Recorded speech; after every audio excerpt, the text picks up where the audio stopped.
कृपया चैनल को सब्सक्राइब करें। धन्यवाद। ओम श्री विष्णुवे नमः।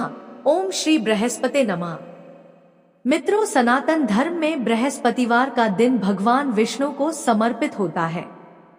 कहते हैं कि जो भी व्यक्ति हर बृहस्पतिवार के दिन भगवान विष्णु की पूजा करता है और बृहस्पति देव की कथा सुनता है, तो बृहस्पति देव और भगवान विष्णु जी की कृपा से उनकी सभी परेशानियां दूर हो जाती हैं। साथ ही विद्या, मान सम्मान, प्रतिष्ठा और कई अन्य मनोवांछित फलों की प्राप्ति होती है। तो चलिए मित्रों, प्रभु श्री लक्ष्मी नारायण जी के चरण कमलों का ध्यान करते हुए सुनते हैं अथ श्री बृहस्पति देव की व्रत कथा। प्राचीन समय की बात है। एक नगर में प्रतापी और दानी राजा रहा करते थे। वह सदा ही गरीबों, ब्राह्मणों, दीन दुखियों की सहायता करते थे। पर राजा की यह बात उनकी रानी को अच्छी नहीं लगती थी। रानी ना तो गरीबों को दान देती, ना ही भगवान का पूजन करती थी, और राजा को भी दान देने से मना किया करती थी।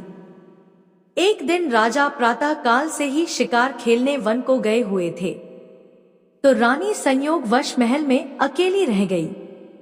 जब बृहस्पति देव को यह ज्ञात हुआ रानी अपने पति के दान पुण्य से असंतुष्ट है, तो उन्होंने सोचा, क्या वास्तव में रानी का हृदय इतना कठोर हो चुका है? इसे परखने के लिए बृहस्पति देव ने साधु का वेश धारण किया और राजा के महल की ओर चल दिए। महल के द्वार पर पहुंचकर उन्होंने भिक्षा मांगी, माते कृपया भिक्षा दे।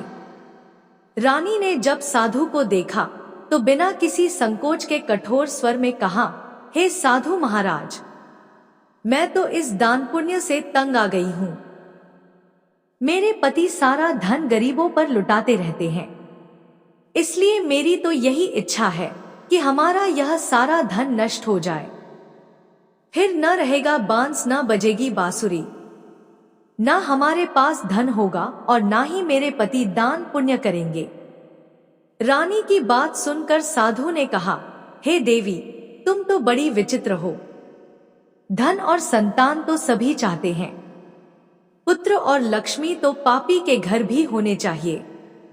यदि तुम्हारे पास अधिक धन है तो भूखों को भोजन दो, प्यासों के लिए प्याऊ बनवाओ, मुसाफिरों के लिए धर्मशालाएं खुलवाओ। जो निर्धन अपनी कुंवारी कन्याओं का विवाह नहीं कर सकते, तुम उनका विवाह करवाओ। जो जीव जंतु भूखे हैं उन्हें भोजन दो। ऐसे और कई काम हैं जिनको करने से तुम्हारा यश लोक परलोक में फैलेगा। तुम्हारा यह धन दान पुण्य से जुड़कर और बढ़ेगा।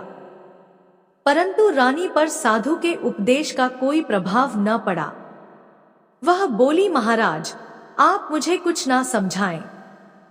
मैं ऐसा धन नहीं चाहती जो हर जगह बांटती फिरूं। साधु ने उत्तर दिया, यदि तुम्हारी ऐसी ही इच्छा है तो तथास्तु।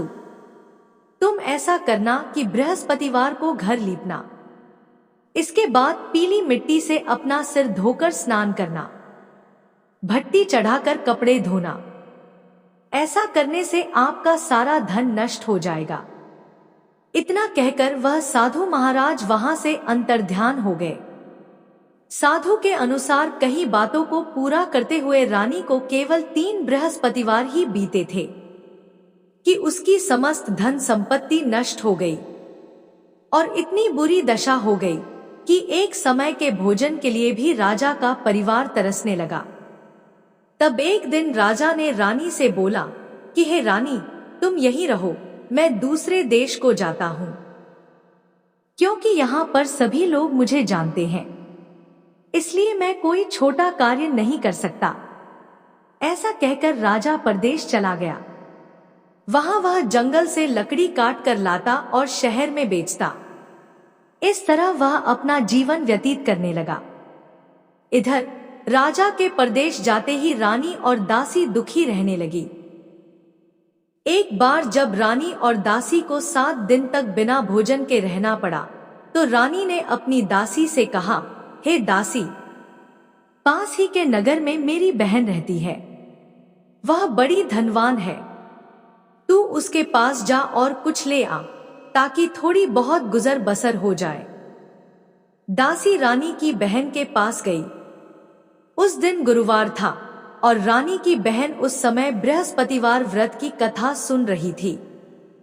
दासी ने रानी की बहन को अपनी रानी का संदेश दिया, लेकिन रानी की बड़ी बहन ने कथा और पूजा अधूरी होने के कारण कोई उत्तर नहीं दिया। जब दासी को रानी की बहन से कोई उत्तर नहीं मिला तो वह बहुत दुखी हुई और उसे क्रोध भी आया। दासी ने वापस आकर रानी को वहां की सारी बात बता दी। दासी की ये सब बातें सुनकर रानी ने खुद को और अपने भाग्य को कोसना शुरू कर दिया। उधर रानी की बहन ने सोचा कि मेरी बहन की दासी आई थी, परंतु मैं उससे नहीं बोली, इससे वह बहुत दुखी हुई होगी। कथा सुनकर और पूजन समाप्त करके वह अपनी बहन के घर आई और कहने लगी, है बहन, मैं बृहस्पतिवार का व्रत कर रही थी। तुम्हारी दासी मेरे घर आई थी, परंतु जब तक कथा होती है तब तक न तो उठते हैं और न ही बोलते हैं, इसलिए मैं नहीं बोली। कहो तुम्हारी दासी क्यों आई थी? रानी बोली, बहन तुमसे क्या छिपाऊं, हमारे घर में खाने तक को अनाज नहीं बचा। और ऐसा कहते कहते रानी की आंखें भर आई। उसने दासी समेत पिछले 7 दिनों से भूखे रहने तक की बात अपनी बहन को विस्तार पूर्वक सुना दी। रानी की बहन बोली, देखो बहन, भगवान बृहस्पति देव सबकी मनोकामना को पूर्ण करते हैं। देखो, शायद तुम्हारे घर में अनाज रखा हो। पहले तो रानी को विश्वास नहीं हुआ, पर बहन के आग्रह करने पर उसने अपनी दासी को अंदर भेजा तो उसे सचमुच अनाज से भरा एक बर्तन मिल गया। यह देखकर दासी को बड़ी हैरानी हुई। दासी रानी से कहने लगी, है रानी, जब हमको भोजन नहीं मिलता तो हम व्रत ही तो करते हैं, इसलिए क्यों न इनसे व्रत और कथा की विधि पूछ ली जाए, ताकि हम भी व्रत कर सकें। तब रानी ने अपनी बहन से बृहस्पतिवार व्रत के बारे में पूछा। उसकी बहन ने बताया, बृहस्पतिवार के व्रत में चने की दाल और गुड़ से विष्णु भगवान और केले की जड़ में पूजन करें तथा दीपक जलाएं, व्रत कथा सुने और पीला भोजन ही करें। इससे बृहस्पति देव प्रसन्न होते हैं। व्रत और पूजन विधि बताकर रानी की बहन अपने घर को लौट गई। 7 दिन के बाद जब गुरुवार आया तो रानी और दासी ने व्रत रखा। घुड़साल में जाकर चना और गुड़ लेकर आई। फिर उससे केले की जड़ तथा विष्णु भगवान का पूजन किया। अब पीला भोजन कहां से आए, इस बात को लेकर दोनों बहुत दुखी थे। चूंकि उन्होंने व्रत रखा था, इसलिए बृहस्पति देव उनसे प्रसन्न थे। इसलिए वे एक साधारण व्यक्ति का रूप धारण कर 2 थालों में सुंदर पीला भोजन दासी को दे गए। भोजन पाकर दासी प्रसन्न हुई और फिर रानी के साथ मिलकर भोजन ग्रहण किया। उसके बाद वे सभी गुरुवार को व्रत और पूजन करने लगी। बृहस्पति भगवान की कृपा से उनके पास फिर से धन संपत्ति आ गई, परंतु रानी फिर से पहले की तरह आलस्य करने लगी। तब दासी बोली, देखो रानी, तुम पहले भी इस प्रकार आलस्य करती थी, तुम्हें धन रखने में कष्ट होता था, इस कारण तुम्हारा सभी धन नष्ट हो गया था। और अब जब भगवान बृहस्पति की कृपा से धन मिला है तो तुम्हें फिर से आलस्य होता है। रानी को समझाते हुए दासी कहती है कि बड़ी मुसीबतों के बाद हमने यह धन पाया है, इसलिए हमें दान पुण्य करना चाहिए। भूखे मनुष्यों को भोजन कराना चाहिए और धन को शुभ कार्यों में खर्च करना चाहिए, जिससे तुम्हारे कुल का यश बढ़ेगा, स्वर्ग की प्राप्ति होगी और पितृ प्रसन्न होंगे। दासी की बात मानकर रानी अपना धन शुभ कार्यों में खर्च करने लगी, जिससे पूरे नगर में उसका यश फैलने लगा। इधर एक दिन राजा दुखी होकर जंगल में एक पेड़ के नीचे आसन जमाकर बैठ गया। वह अपनी दशा को याद करके व्याकुल होने लगा। बृहस्पतिवार का दिन था। एकाएक उसने देखा कि निर्जन वन में एक साधु प्रकट हुए। वह साधु वेश में स्वयं बृहस्पति देवता थे। लकड़हारे के सामने आकर बोले, हे लकड़हारे, इस सुनसान जंगल में तू चिंता मग्न क्यों बैठा है? लकड़हारे ने दोनों हाथ जोड़कर प्रणाम किया और उत्तर दिया, महात्मा जी, आप सब कुछ जानते हैं, मैं क्या कहूँ। यह कहकर रोने लगा और साधु को अपनी आत्मकथा सुनाई। महात्मा जी ने कहा, तुम्हारी स्त्री ने बृहस्पति के दिन बृहस्पति भगवान का निरादर किया है, जिसके कारण रुष्ट होकर उन्होंने तुम्हारी यह दशा कर दी। अब तुम चिंता को दूर करके मेरे कहने पर चलो तो तुम्हारे सब कष्ट दूर हो जाएंगे और भगवान पहले से भी अधिक संपत्ति देंगे। तुम बृहस्पति के दिन कथा किया करो। 2 पैसे के चने और गुड़ लाकर उसका प्रसाद बनाओ और शुद्ध जल से लोटे में शक्कर मिलाकर अमृत तैयार करो। कथा के पश्चात अपने सारे परिवार और सुनने वाले प्रेमियों में अमृत व प्रसाद बांटकर आप भी ग्रहण करो। ऐसा करने से भगवान तुम्हारी सब मनोकामनाएं पूरी करेंगे। साधु के ऐसे वचन सुनकर लकड़हारा बोला, हे प्रभु, मुझे लकड़ी बेचकर इतना पैसा नहीं मिलता जिससे भोजन के उपरांत कुछ बचा सकूं। मैंने कई रात्रि स्वप्न में अपनी स्त्री को व्याकुल देखा है। मेरे पास कुछ भी नहीं जिससे मैं उसकी खबर मंगा सकूं। साधु ने कहा, है लकड़हारे, तुम किसी बात की चिंता मत करो। बृहस्पति के दिन तुम रोजाना की तरह लकड़ियां लेकर शहर को जाओ। तुमको रोज से दुगुना धन प्राप्त होगा, जिससे तुम भली भांति भोजन कर लोगे तथा बृहस्पति देव की पूजा का सामान भी आ जाएगा। इतना कहकर साधु अंतर्ध्यान हो गए। धीरे धीरे समय व्यतीत होने पर फिर वही बृहस्पतिवार का दिन आया। लकड़हारा जंगल से लकड़ी काटकर किसी शहर में बेचने गया। उसे उस दिन और दिनों से अधिक पैसा मिला। राजा ने चना गुड़ आदि लाकर गुरुवार का व्रत किया। उस दिन से उसके सभी क्लेश दूर हुए, परंतु जब दोबारा गुरुवार का दिन आया तो राजा बृहस्पतिवार का व्रत करना भूल गया। इस कारण बृहस्पति भगवान नाराज हो गए। उस दिन उस नगर के राजा ने विशाल यज्ञ का आयोजन किया तथा शहर में यह घोषणा करा दी कि कोई भी मनुष्य अपने घर में भोजन न बनाए, न आग जलाए, समस्त जनता मेरे यहाँ भोजन करने आए। इस आज्ञा को जो न मानेगा उसे फांसी की सजा दी जाएगी। इस तरह की घोषणा संपूर्ण नगर में करवा दी गई। राजा की आज्ञानुसार शहर के सभी लोग भोजन करने गए, लेकिन लकड़हारा कुछ देर से पहुंचा, इसलिए राजा उसको अपने साथ घर लिवा ले गए और ले जाकर भोजन करा रहे थे।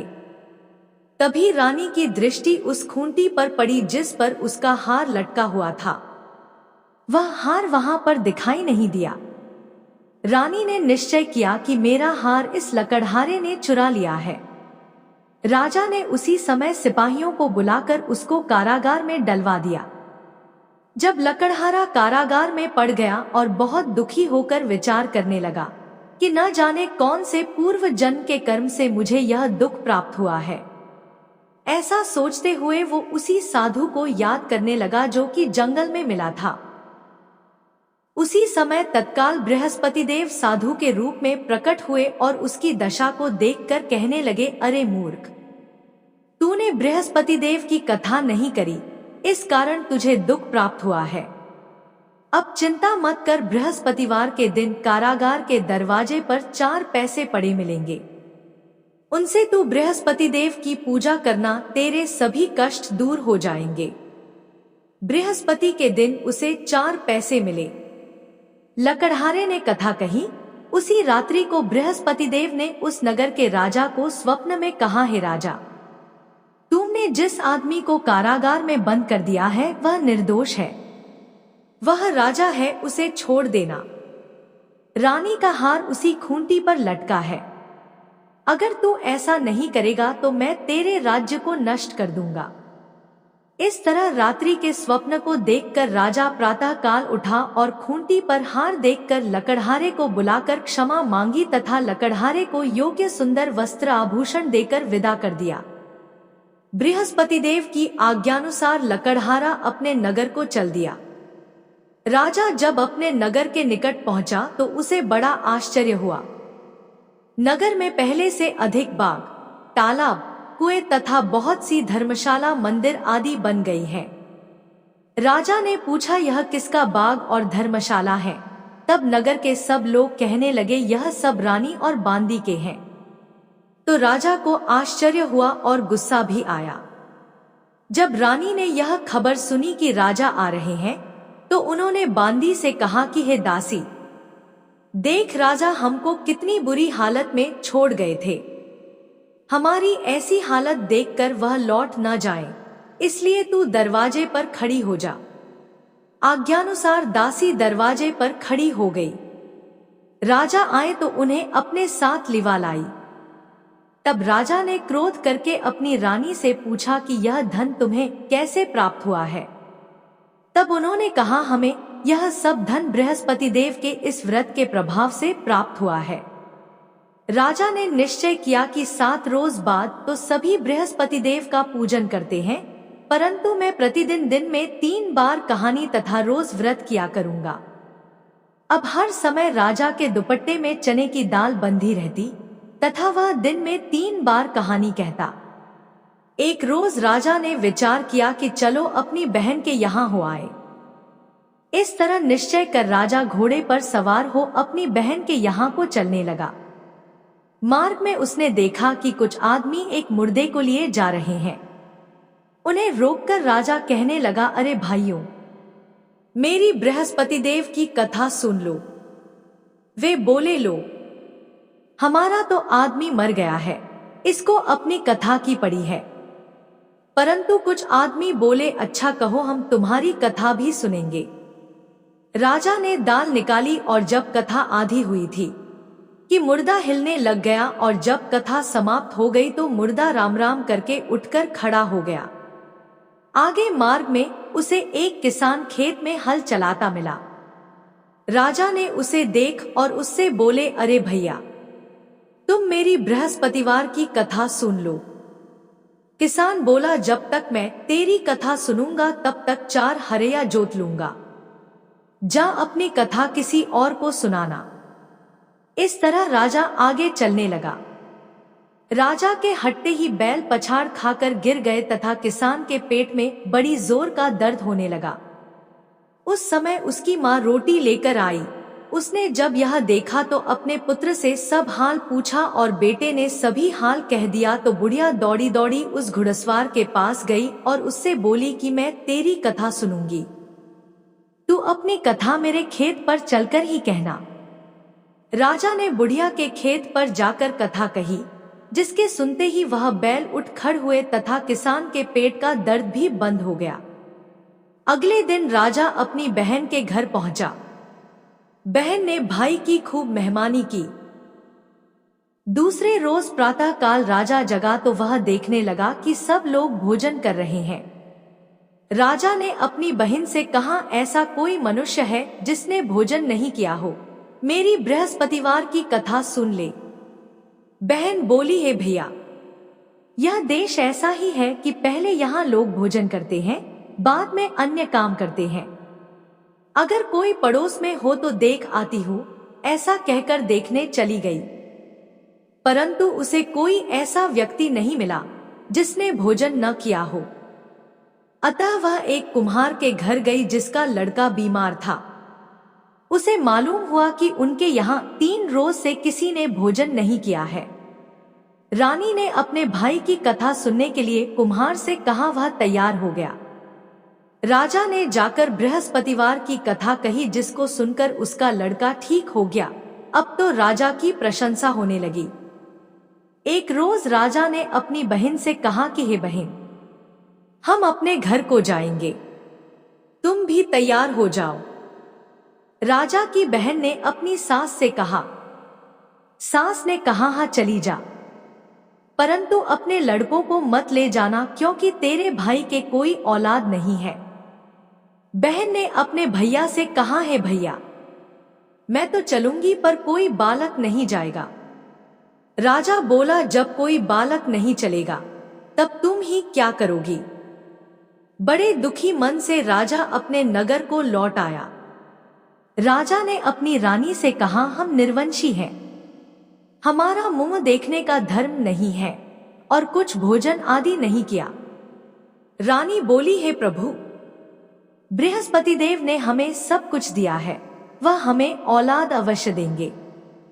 उसी रात को बृहस्पति देव ने राजा से स्वप्न में कहा, हे राजा, उठ, सभी सोच त्याग दे, तेरी रानी गर्भ से है। राजा की यह बात सुनकर बड़ी खुशी हुई। 9वें महीने में उसके गर्भ से एक सुंदर पुत्र पैदा हुआ। तब राजा बोला, हे रानी, स्त्री बिना भोजन के रह सकती है, पर बिना कहे नहीं रह सकती। जब मेरी बहन आए तुम उससे कुछ कहना मत। रानी ने सुनकर हाँ कर दिया।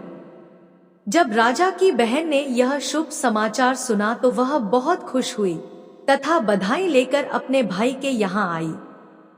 तभी रानी ने कहा, घोड़ा चढ़कर तो नहीं आई, गधा चढ़ी आई। राजा की बहन बोली, भाभी, मैं इस प्रकार न कहती तो तुम्हें औलाद कैसे मिलती। मित्रों, संसार में जो मनुष्य सद्भावना से भगवान जी का पूजन व्रत सच्चे हृदय से करते हैं तो उनकी सभी मनोकामनाएं पूर्ण करते हैं। जैसी सच्ची भावना से रानी और राजा ने उनकी कथा का गुणगान किया तो उनकी सभी इच्छाएं बृहस्पति देव जी ने पूर्ण की थी। इसलिए पूर्ण कथा सुनने के बाद प्रसाद लेकर जाना चाहिए। हृदय से उसका मनन करते हुए जयकारा बोलना चाहिए। बोलो बृहस्पति देव की जय, भगवान विष्णु की जय। अब सुनते हैं दूसरी कथा। प्राचीन काल में एक ब्राह्मण रहता था। वह बहुत निर्धन था। उसके कोई संतान नहीं थी। उसकी स्त्री बहुत मलिनता के साथ रहती थी। वह ना तो स्नान करती और ना ही किसी देवता का पूजन करती। इस सब से ब्राह्मण देवता बड़े दुखी थे। बेचारे बहुत अपनी स्त्री से कुछ कहते थे किंतु उसका कुछ परिणाम न निकला। भगवान की कृपा से ब्राह्मण की स्त्री को कन्या रूपी रत्न पैदा हुआ। कन्या बड़ी होने पर प्रातः स्नान करके विष्णु भगवान का जाप व बृहस्पतिवार का व्रत करने लगी। अपने पूजन पाठ को समाप्त करके विद्यालय जाती तो अपनी मुट्ठी में जौ भर के ले जाती और पाठशाला के मार्ग में डालती जाती। तब ये जौ स्वर्ण के हो जाते तो लौटते समय उनको बीन कर घर ले आती थी। एक दिन वह बालिका सूप में उस सोने के जौ को फटक कर साफ कर रही थी कि उसके पिता ने देख लिया और कहा, हे बेटी, सोने के जौ के लिए सोने का सूप होना चाहिए। दूसरे दिन बृहस्पतिवार था। इस कन्या ने व्रत रखा और बृहस्पति देव से प्रार्थना करके कहा, मैंने आपकी पूजा सच्चे मन से की हो तो मेरे लिए सोने का सूप दे दो। बृहस्पति देव ने उसकी प्रार्थना स्वीकार कर ली। रोजाना की तरह वह कन्या जौ फैलाती हुई जाने लगी। जब लौटकर जौ बीन रही थी तो बृहस्पति देव की कृपा से सोने का सूप मिला। उसे वह घर ले आई और उसमें जौ साफ करने लगी, परंतु उसकी मां का वही ढंग रहा। एक दिन की बात है कि वह कन्या सोने के सूप में जौ साफ कर रही थी। उस समय उस शहर का राजपुत्र वहां से होकर निकला। इस कन्या के रूप और कार्य को देखकर मोहित हो गया तथा अपने घर आकर भोजन तथा जल त्याग कर उदास होकर लेट गया। राजा को इस बात का पता लगा तो अपने प्रधानमंत्री के साथ उसके पास गए और बोले, हे बेटा, तुम्हें किस बात का कष्ट है? किसी ने अपमान किया है अथवा और कारण हो सो कहो, मैं वही कार्य करूंगा जिससे तुम्हें प्रसन्नता हो। अपने पिता की राजकुमार ने बातें सुनी तो वह बोला, मुझे आपकी कृपा से किसी बात का दुख नहीं है। किसी ने मेरा अपमान नहीं किया है, परंतु मैं उस लड़की से विवाह करना चाहता हूँ जो सोने के सूप में जौ साफ कर रही थी। यह सुनकर राजा आश्चर्य में पड़ गया और बोला, हे बेटा, इस तरह की कन्या का पता तुम ही लगाओ, मैं उसके साथ तेरा विवाह अवश्य ही करवा दूंगा। राजकुमार ने उस लड़की के घर का पता लगाया। तब मंत्री उस लड़की के घर गए और ब्राह्मण देवता को सभी हाल बतलाया। ब्राह्मण देवता राजकुमार के साथ अपनी कन्या का विवाह करने के लिए तैयार हो गए तथा विधि विधान के अनुसार ब्राह्मण की कन्या का विवाह राजकुमार के साथ हो गया। कन्या के घर से जाते ही पहले की भांति उस ब्राह्मण देवता के घर में गरीबी का निवास हो गया। अब भोजन के लिए भी अन्न बड़ी मुश्किल से मिलता था। एक दिन दुखी होकर ब्राह्मण देवता अपनी पुत्री के पास गए। बेटी ने पिता की दुखी अवस्था को देखा और अपनी मां का हाल पूछा। तब ब्राह्मण ने सभी हाल कहा। कन्या ने बहुत सा धन देकर अपने पिता को विदा कर दिया। इस तरह ब्राह्मण का कुछ समय सुखपूर्वक व्यतीत हुआ। कुछ दिन बाद फिर वही हाल हो गया। ब्राह्मण फिर अपनी कन्या के यहाँ गया और सारा हाल कहा तो उसकी लड़की बोली, हे पिताजी, आप माताजी को यहाँ पर लेकर आओ। मैं उसे विधि बता दूंगी जिससे आपकी गरीबी दूर हो जाएगी।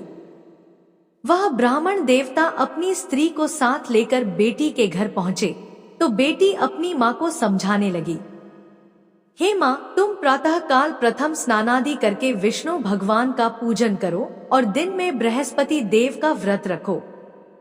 ऐसा करोगी तो तुम्हारी सब दरिद्रता दूर हो जाएगी। परंतु उसकी मां ने एक भी बात नहीं मानी और प्रातः काल उठकर अपनी पुत्री के बच्चों की जूठन को खा लिया। इससे उसकी पुत्री को भी बहुत गुस्सा आया और रात को कोठरी से सारा सामान निकालकर अपनी मां को उसमें बंद कर दिया। प्रातः काल उसे कोठरी से निकाला तथा स्नानादि करा के पाठ करवाया तो उसकी मां की बुद्धि ठीक हो गई और फिर उसकी मां प्रत्येक बृहस्पतिवार को व्रत रखने लगी। इस व्रत के प्रभाव से उसके मां बाप बहुत ही धनवान और पुत्रवान हो गए और बृहस्पति जी के प्रभाव से इस लोक के सुख भोग कर स्वर्ग को प्राप्त हुए। तो बोलो विष्णु भगवान की जय, बृहस्पति देव की जय।